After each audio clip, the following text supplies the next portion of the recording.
For those of you living in the United Kingdom, you will know that October marks the beginning of Black History Month.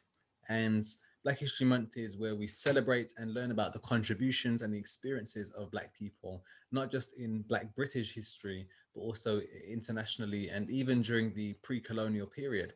Unfortunately, Black history is often limited to slavery and oppression and struggle, and the positive contributions that so-called Black people have made in the field of literature, arts, food, agriculture, language, science, chemistry, and much more is often overlooked.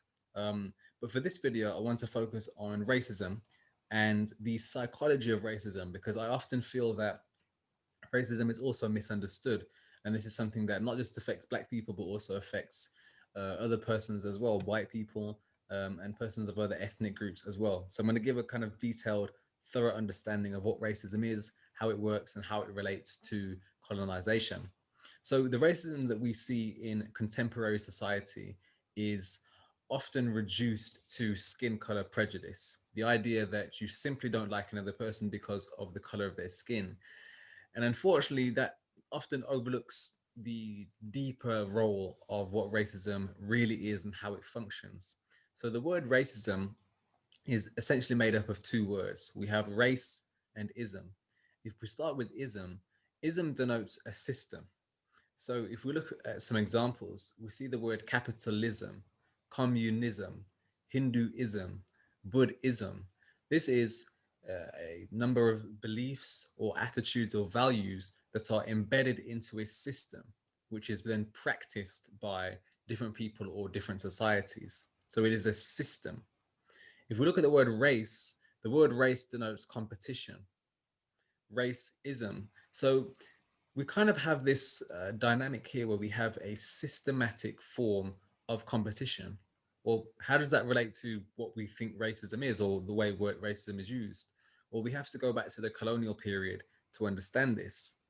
During the colonial period, we saw not just British, but Portuguese, Spanish, French, German, Italian empires exploring new lands and attempting to colonize those lands. And by colonizing, they intended to enrich themselves and to, in many cases, force their own culture and their cultural values on the people that they were colonizing.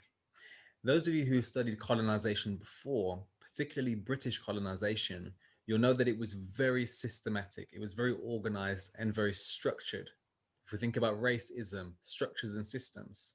So in these colonies, we have a dynamic where in most cases, the native persons were oppressed, and at the lower end of that race, they were always put in last place, often disadvantaged, often forced to work for the people who were colonizing the land.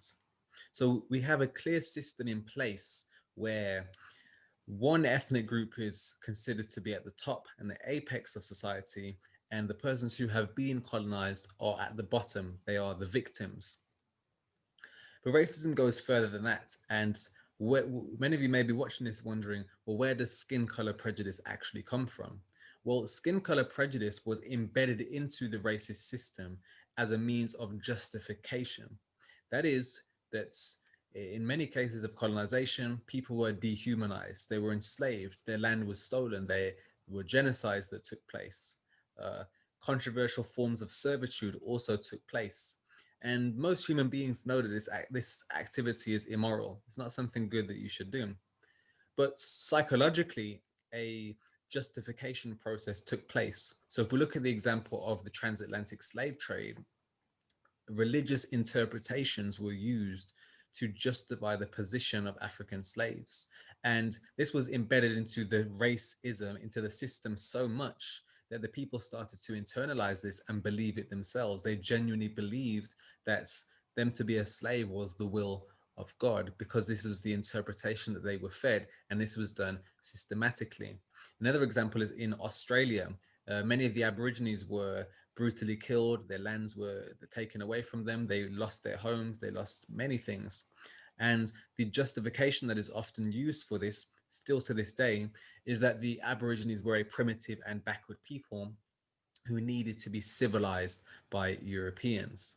And these are common conceptions that, again, are still used to this day to justify racism, to justify colonialism.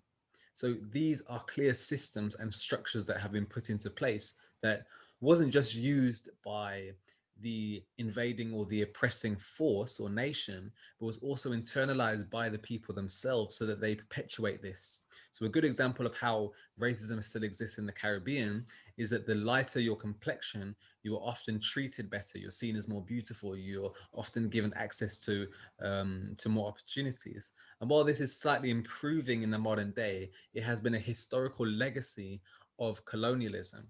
Again, internalizing racism, the system that was established, and the system influences people psychologically, economically, socially, in terms of their confidence and the way they see themselves, in terms of standards of beauty.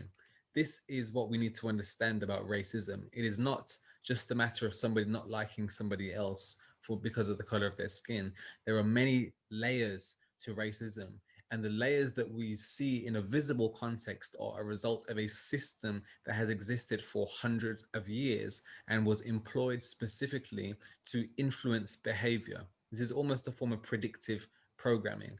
Now, racism can be linked to somebody calling somebody with a racialized slur in the streets. It is linked to that. But if we think about the psychological conditions that would put somebody in the mind frame to make a racist or prejudiced remark about somebody else, these are linked and have come from colonization. These have been linked to the system of racism. The fact that somebody can feel that they are superior than another person simply because of their ethnicity, again, these are colonial and racist values. So I wanted to really hone in on this today and give you a sort of deeper insight into racism and how it is linked to colonization. I cannot emphasize this enough. Racism is a system that had its roots in the colonial period. And despite the fact that many people would suggest that the colonial period is over, it still exists in the modern day. There are still legacies as a result of internalizing those behaviors and those values for people of all ethnic groups.